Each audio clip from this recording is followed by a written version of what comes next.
Hey guys, what's going on? In this video, we're gonna talk about how to scale using Pinterest ads. So you already should know how to create your campaigns, how to optimize your campaigns, how to create your business manager and everything. Now we're gonna talk about how to scale. So rule number one, if after optimizing your ROAS is at 1x or your add to cart ROAS is above 6x, this means that your product is getting a lot of add to carts, but people is not converting. So most likely there's something wrong in your funnel that can be optimized. So you can maybe try changing the price, testing new creative, or changing the landing page or product description for the specific product. Like you don't have to change the whole website. You know how all the process works because you will have other products working.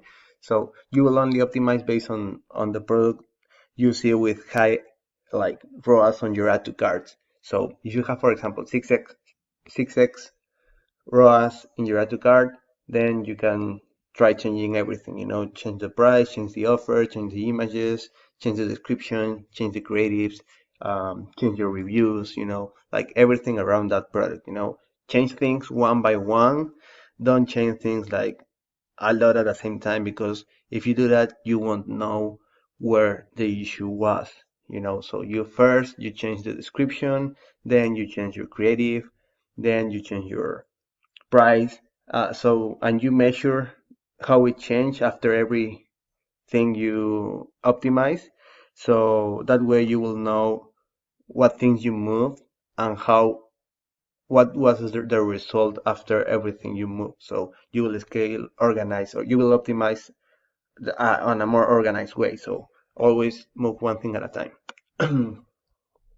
Then, if budgets are spending fully unprofitable on your custom bidding campaigns, then you can raise the budget by 20% every week or every 5 days if profitable, or you can raise your budget by 50 to 75 bucks every week or every 5 days. So both of these options are good. I usually go with 20%, but you can go with 50 to 70 bucks when you're at low budgets, and when you're at high budget, let's say you're spending 1,000 a day, sorry, then you can increase by 20%, so you can raise your budget more than 70 bucks, 75 bucks. Then, but don't, when you're at high budgets, try to never scale above 20%. Just keep it at 20%, so you don't like mess up with the learning phase. Now, another way to scale is duplicating your winning and ad group. Let's say you have your first ad group targeting US only, just as how we created the first one. So we're gonna duplicate this ad group exactly at how it is, and we're gonna target worldwide. We're gonna exclude US. I mean, we're not gonna select US in our countries targeted, and we're gonna target only worldwide. But make sure to deselect US. Don't target US because you will overlap your good performing one with this one. You don't want that to happen. So just duplicate your winning ad group, deselect US, and select the rest of the countries you want to target.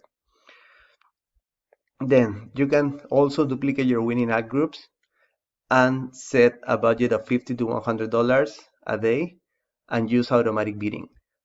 We start testing using custom bidding.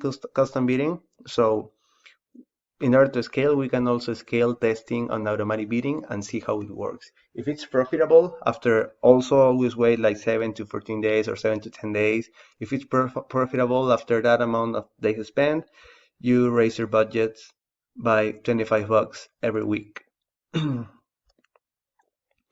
Then duplicate winning ad groups and test them with different conversion window. Let's say we started testing with 771. So now we're gonna duplicate our winning ad groups and test different conversion windows. 100 or 30-30-30 are the ones that works the best.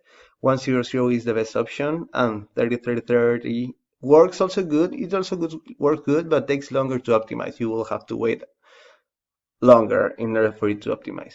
Now, when we test with 100, our audience gets reduced like by a lot.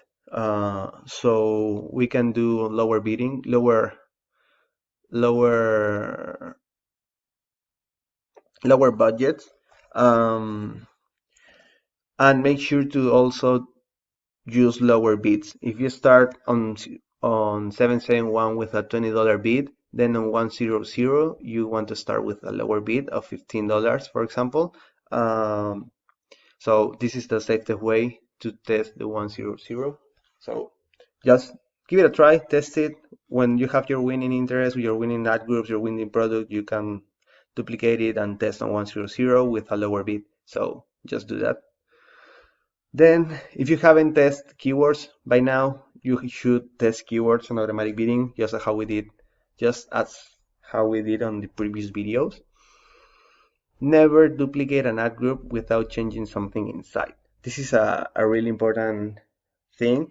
You don't want to just duplicate your ad groups randomly without changing anything, because you're gonna start overlapping, and it doesn't make any sense. It's better to raise the budgets on your good performing ad groups than duplicating them. Like, it doesn't really make sense, and you will start competing with yourself, and your ads will get more expensive, and also your creative may get rejected.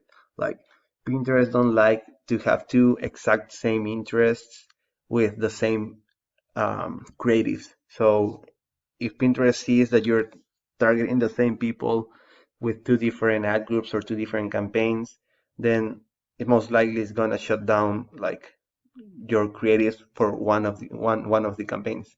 So don't just duplicate without changing something inside. Then you can create also automatic with $50 to $100, targeting all interests, and do international ad groups, like we already talked about that. Now, this is super important. You want to treat your creatives as different funnels. I mean, we started testing like this. We started with one campaign, one ad group, 2 to 4 creatives. So from now on, let's say this was a winning product. So if we're going to create more campaigns, we're going to start testing everything as if every creative was a different product. So here if we have a winning product, we're gonna source a bunch of videos for this specific product. Maybe we can source, let's say, 5 more creatives. And we're gonna do this. We're gonna create 5 different campaigns. Let's say campaign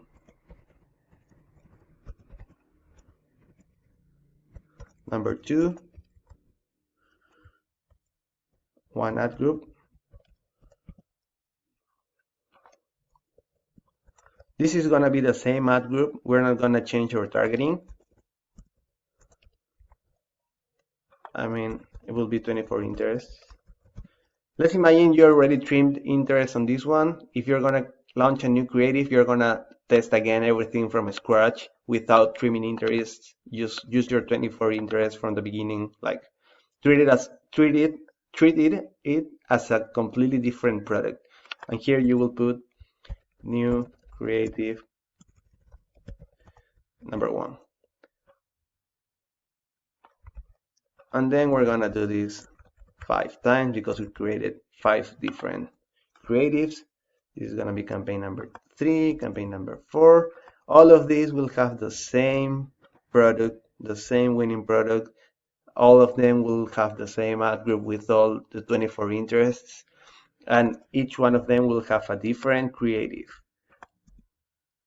So we test every single creative as it was a completely different funnel, like everything different, like imagine your creative is different, your landing page is different, your product is different, like your landing page will be the same and your product will be the same, but we're gonna treat it as if it was a different funnel completely. So this is how we scale. Like, you will suddenly have 6 campaigns with $100 a day each.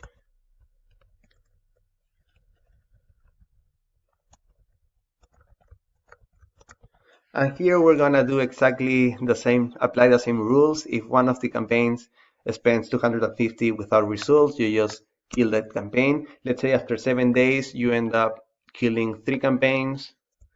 You'll have then 3 campaigns working good at $100 each, and you start scaling these 3 campaigns. So you already raise your budgets like 3x, you know? So it's a really good way to scale without like overlapping with, because like usually new creatives means different pockets of people. So this has worked really good for me.